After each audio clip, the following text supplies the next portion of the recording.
Escucho. Buenas noches, René, ¿cómo doctor estás? César Azabache.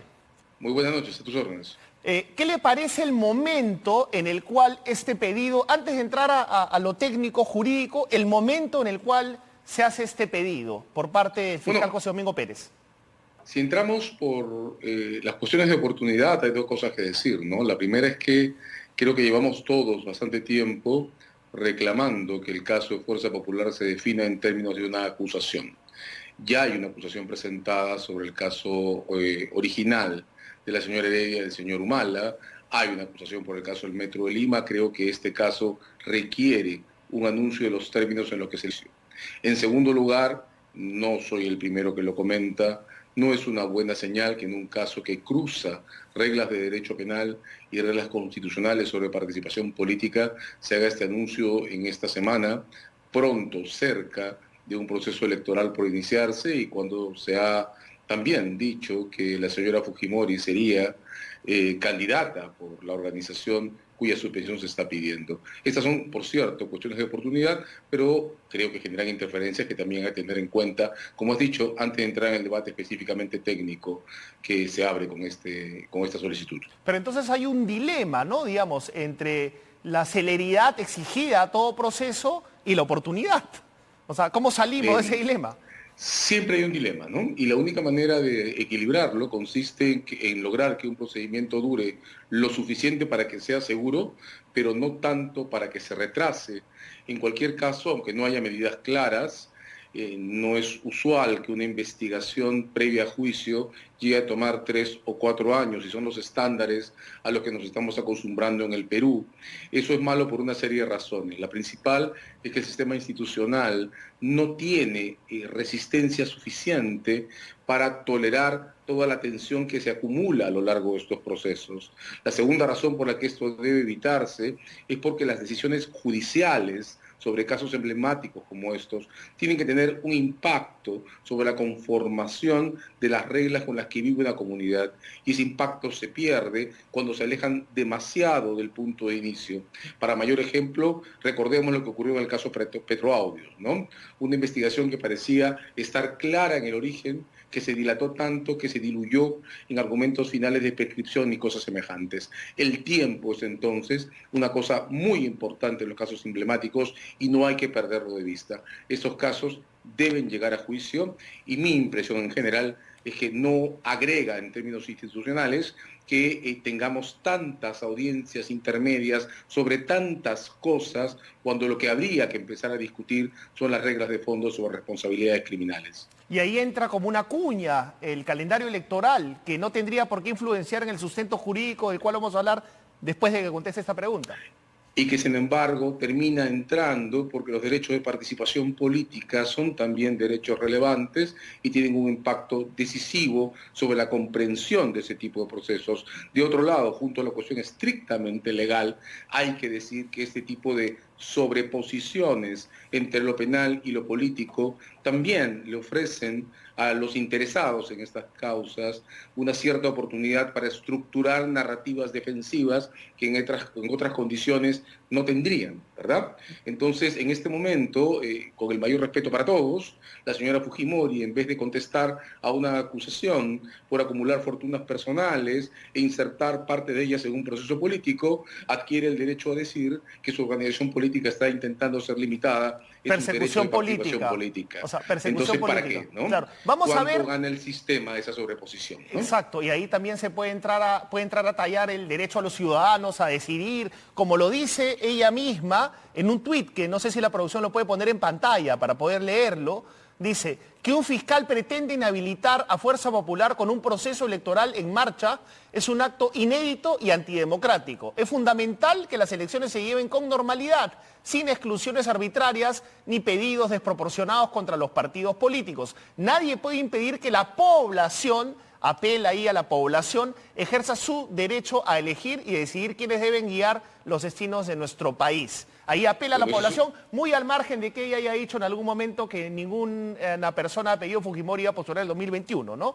Eso lo dejamos Bueno, de pero lado. Sí. Sí, pero esa es una narrativa, perdóname René, que no debería estar presente en un momento en el que tendríamos que estar discutiendo cuáles son las reglas específicas que deben aplicarse a la acumulación de una fortuna clandestina, que es lo que la Fiscalía sostiene que ha ocurrido, que en una parte proviene de Odebrecht y en otra ha sido filtrada, aunque provenga de otras fuentes, de manera simulada, por decirlo menos, hacia el sistema político. Entonces, estamos discutiendo una otra cosa que nos distrae del foco principal, que debería ser el centro de un debate, que además, por una serie de razones, tendría que estar entrando a su etapa final y no está entrando. Y el sustento, ya yendo a lo jurídico, después regresamos a lo electoral penal, pero ya yendo a lo netamente penal, ¿le parece que tiene asidero el pedido del fiscal José Domingo Pérez en el sentido que el argumento es que Fuerza Popular es una estructura criminal que se manifiesta a través, por ejemplo, de las comunicaciones de congresistas vigentes como Marta Chávez con la procesada Keiko Sofía Fujimori? Bueno, hay que decir que este es un pedido. Lo que va a definir el curso de los hechos es la decisión del juez, de modo que lo que toca es organizar la agenda de los temas a discutir. Este es un pedido de suspensión y hay que explicar eso con claridad. En el derecho peruano, las entidades colectivas, se les llame personas jurídicas o como querramos, tienen consecuencias por delitos cometidos. Las consecuencias son castigos cuando se imponen al final de un proceso. Pero hay consecuencias, hay decisiones judiciales que no tienen por objeto castigar lo que se hizo mal, sino evitar que los crímenes se repitan. Una de esas medidas durante el proceso es la suspensión. Una suspensión solicitada durante un proceso supone, o tiene por objeto, o debería tener por objeto, evitar que un evento en proceso, un evento posible, pueda llegar a cometerse. En la audiencia entonces, ya que es una suspensión lo que ha pedido, el señor Pérez Gómez va a tener que explicarle al juez qué cosa es lo que cree que puede ocurrir en los próximos 2 años y medio, tal que ese es el pedido de suspensión que ha presentado y cuáles son las evidencias que tiene de que algo puede ocurrir en los próximos 2 años y medio. Presento entonces primero esta idea. Una suspensión al final de un proceso puede ser un castigo, pero en el medio de un proceso es una medida que tiene que tener por objeto evitar algo. Y entonces la discusión tendrá que ser qué es ese algo que la Fiscalía quiere evitar, porque en el documento que se ha publicado en Script el día de hoy no hay una descripción clara sobre un evento en concreto. Claro, pero que se él tema. públicamente habla de una comunicación entre Marta Chávez y Keiko Fujimori, ¿no? Claro, si fuera ese el caso, la matriz no sería la de el peligro de volver a lavar activos, sino el peligro de volver a interferir con la justicia, que es un eje distinto. Lo que el pedido sostiene es que esta es una organización que ha sido utilizada para lavar activos y que entonces puede seguirlos lavando.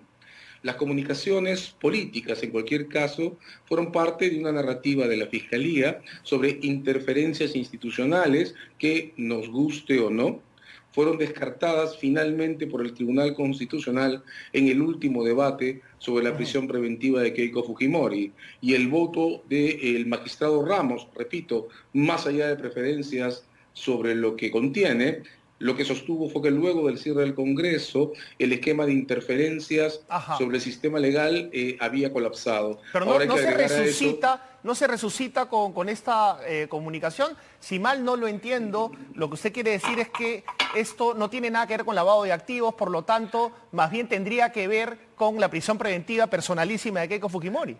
No, a ver, vamos a decirlo de esta manera. Hay dos casos en el modo en que la Fiscalía presenta la situación de la organización política de la señora Fujimori.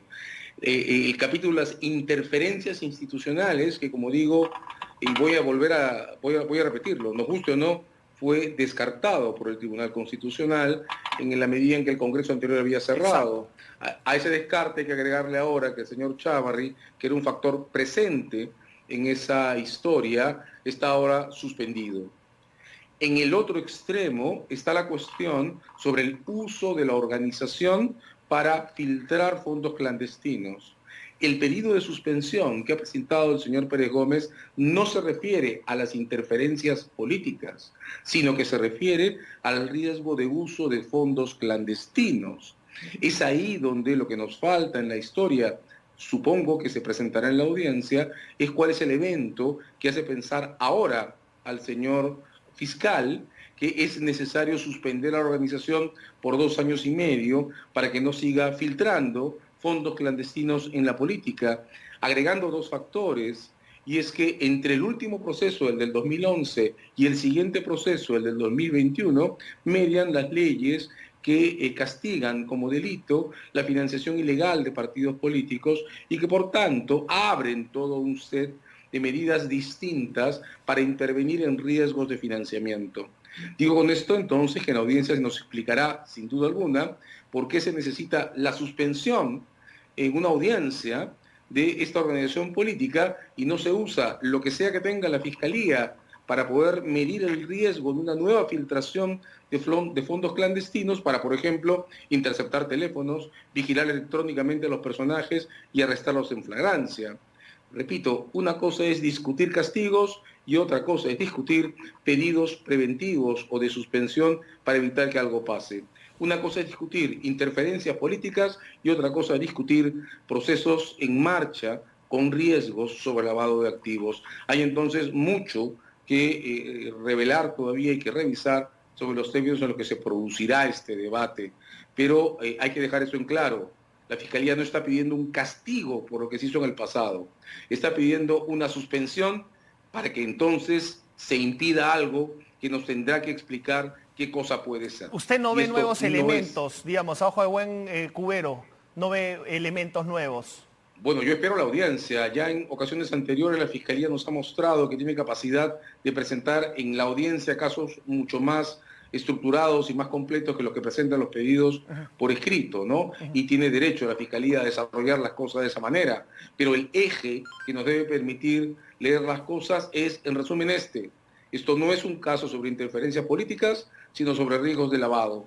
No es un caso de castigos, es un caso sobre prevención de eventos del futuro. Y es un caso, sin embargo, que no puede reemplazar la necesidad que tienen estos procesos de tener acusaciones y llegar a juicio. ¿Y por qué no se ha pedido lo mismo en otros partidos que también están siendo procesados por haber recibido dinero de Odebrecht? Bueno, es que eso es lo que nos tiene que explicar el señor Pérez Gómez, porque como insisto en decir, este no ha sido presentado como un pedido de castigo, de modo que la razón para suspender a esta organización no puede ser que en el pasado ocurrió A, B, C o Z cosas, porque para eso habría que esperar al final del proceso y condenarla. Para suspender a una organización en el medio de un proceso, lo que tendrán que mostrarnos en la audiencia es que dentro de esa organización está ocurriendo algo que merece ser interrumpido, alguna forma de riesgo de un o sea, proceso tiene que tener un as bajo la manga, tiene que tener en lenguaje coloquial, un as bajo la manga. En el lenguaje coloquial, el pedido escrito no debería haberlo dicho todo y tendría que haber algo que esté insinuado ahí, un peligro latente que tendrá que ser mostrado en la audiencia. Muchísimas gracias, doctora Sabache, como siempre, por aclararnos.